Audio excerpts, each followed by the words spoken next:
প্রথমেই রান্নার কড়াইতে কিছুটা তেল দিয়ে দিয়েছি আর তাতে চিংড়ি মাছগুলো ভেজে নিচ্ছি। চিংড়ি মাছগুলো খুব হালকা করে ভেজে নেব।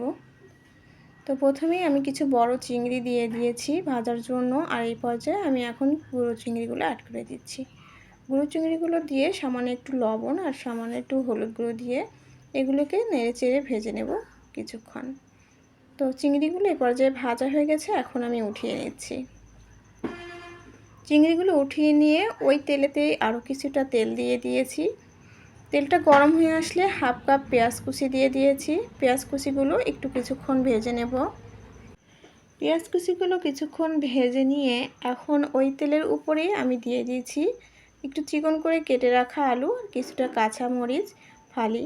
এগুলোকে দিয়ে বেশ কিছুক্ষণ ধরে একটু ভাজা ভাজা করে নিতে হবে। আর দিয়ে দিচ্ছি তার সঙ্গে স্বাদ মতো লবণ, হলুদ গুঁড়ো পরিমাণ মতো, রসুন পেস্ট 1 চা চামচ, আদা পেস্ট সামান্য পরিমাণ দিয়ে দিচ্ছি। আদাটা অপশনাল।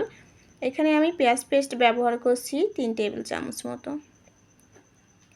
সব উপকরণগুলো দিয়ে এবার ভালো করে নেড়েচেড়ে মশলাগুলো একসঙ্গে একটু কষিয়ে নিতে হবে। তো খুব সুন্দর করে একটু নেড়েচেড়ে বেশ কিছুক্ষণ ধরে আমি একটু কষিয়ে নিয়েছি।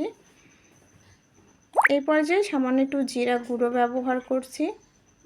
জিরা গুঁড়োটা দিয়ে আবার একটু নেড়েচেড়ে নিয়েছি। এই পর্যায়ে আমি এখানে কেটে রাখা দিয়ে দিচ্ছি লাউয়ের শাক ডাঁটা সহ। এগুলোকে দিয়ে একটু নেড়েচেড়ে নিচ্ছি। খুব সুন্দরভাবে নেড়েচেড়ে সব কিছুর সঙ্গে মিশিয়ে দিয়েছি। এই পর্যায়ে আমি কিছুক্ষণের জন্য ঢেকে দেব একটু সিদ্ধ হওয়ার জন্য। তো কিছুক্ষণের জন্য ঢেকে দিয়েছিলাম সিদ্ধ হওয়ার জন্য, আর অনেকটাই সিদ্ধ হয়ে এসেছে। আবার একটু নাড়াচাড়া দিয়ে নিচ্ছি। তো এভাবে বেশ কয়েকবার ঢাকনা দিয়ে ঢেকে একটু সিদ্ধ করে নিতে হবে। তো আবারও কিছুক্ষণের জন্য একটু ঢেকে দিয়েছি।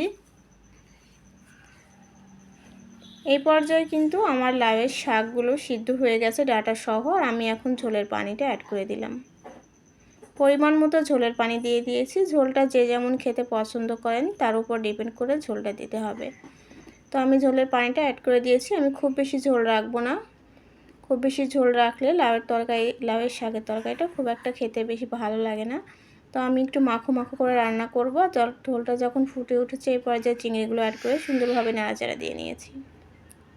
তো বেশ কয়েকবার নেড়েচেড়ে এইভাবে রান্না করে নিলাম। এই পর্যায়ে কিন্তু আমার লাউয়ের শাকে দিয়ে চিংড়ি মাছ রান্নাটা একদম কমপ্লিট। এখন নামিয়ে নেব। তো তৈরি হয়ে গেল আমার লাউয়ের শাক দিয়ে চিংড়ি মাছ রান্না। এইভাবে শাক দিয়ে চিংড়ি মাছ রান্না কিন্তু খেতে আমার কাছে অসাধারণ লাগে। রেসিপিটা আপনাদের কাছে কেমন লেগেছে অবশ্যই লাইক ও কমেন্টের মাধ্যমে জানিয়ে দেবেন। আল্লাহ হাফেজ।